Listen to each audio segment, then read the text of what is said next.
Pues el día de hoy voy a retomar un tema del que ya había hablado anteriormente en otro trabajo, que es la inclusión como un problema social.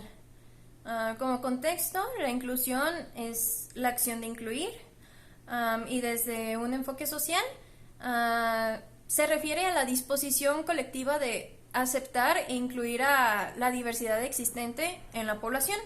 Esto corresponde a una tendencia de tipo social y política que pretende pues otorgar condiciones de equidad y de integración a todos los individuos, principalmente aquellos que se consideran como marginados.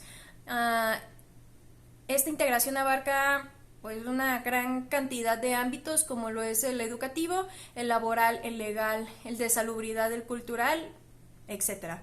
Y bueno, partiendo de ahí, yo pienso que la integración está mal infundada y aplicada, porque se piensa que se trata de la integración de un individuo a un grupo social, cuando en realidad más que integrar es aceptarlo, es ayudarlo, es comprenderlo y también incluso hasta adaptar el entorno en el que se desarrolla para cubrir todas sus necesidades.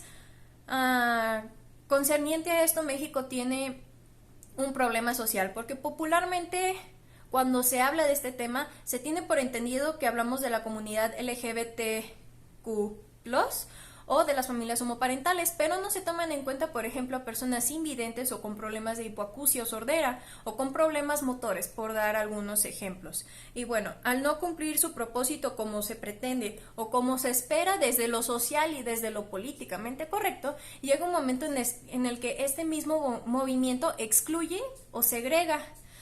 Porque aun cuando hay sectores especiales, y me refiero a especiales, por ejemplo, a que ni siquiera se adapta todo el ambiente a la persona, sino nada más ciertas partes de él. Por ejemplo, para los ciegos pues no se toman en cuenta todas las variantes que llega a tener esta discapacidad. No se toman en cuenta las diferentes razones. Por ejemplo, hay ciegos que quedaron ciegos por enfermedad o por accidente, o los que tienen debilidad visual en diferentes niveles, o los que son ciegos de un ojo, o hay incluso quienes son sordociegos. Entonces, ¿cómo pretendemos hablar de inclusión si no se aborda desde todas sus aristas? Para empezar, se es consciente de que existen variantes y niveles de las necesidades de estas personas que forman parte de nuestra sociedad. ¿Se ha hecho un estudio poblacional de impacto social y familiar al respecto? La respuesta es que no. Entonces, a pesar de que vivimos en pleno siglo XXI, existen estigmas y vergüenza alrededor de tener un familiar con discapacidad, e inclusive al ser una persona con discapacidad. Llegué a conocer familias que escondían a un familiar que tenían, que era sordo o que era ciego, porque no sabían qué hacer con él, y esto les daba vergüenza. Y bueno, ¿qué pasa con los que son discapacitados y además son parte de una minoría? ¿Qué pasa con quienes son simplemente parte de una minoría o de una etnia? Aquí es cuando entra en la foto la discriminación, el racismo, la segregación y la desigualdad. Porque al alzarse ciertos grupos en conjunto a manifestarse y exigir derechos, se tiene que calmar y complacer a la masa para mantener un cierto sentido de paz social.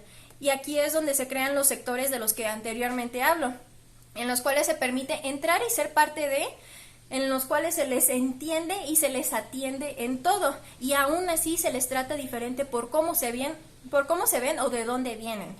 Entonces, ¿qué pasa con los que no pueden alzar la voz? ¿Qué esperanza tienen los que son la minoría de la minoría? A ellos, ¿quién los ve y los entiende y los atiende?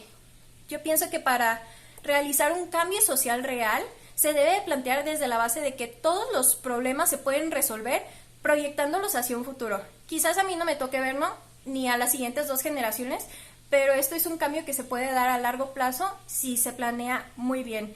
Es esencial cambiar la idea y la enseñanza implícita y latente de que se tolera o se soporta a estos sectores de la población. Se tiene la creencia de que la persona se debe de acoplar al ambiente que ya existe, y por otro lado no se le inculca al mismo ambiente a apoyar y ayudar al individuo con necesidad. Se tienen que modificar estas ideas arcaicas de cómo yo me voy a adaptar a las necesidades de otros si esos otros no se adaptan a mí. Más que tener una conciencia en tendencia, se tiene que crear una verdadera y se tiene que crear una verdadera y honesta La moda va y viene, pero lo real, lo comprendido, lo aceptado y lo modificado es lo que permanece.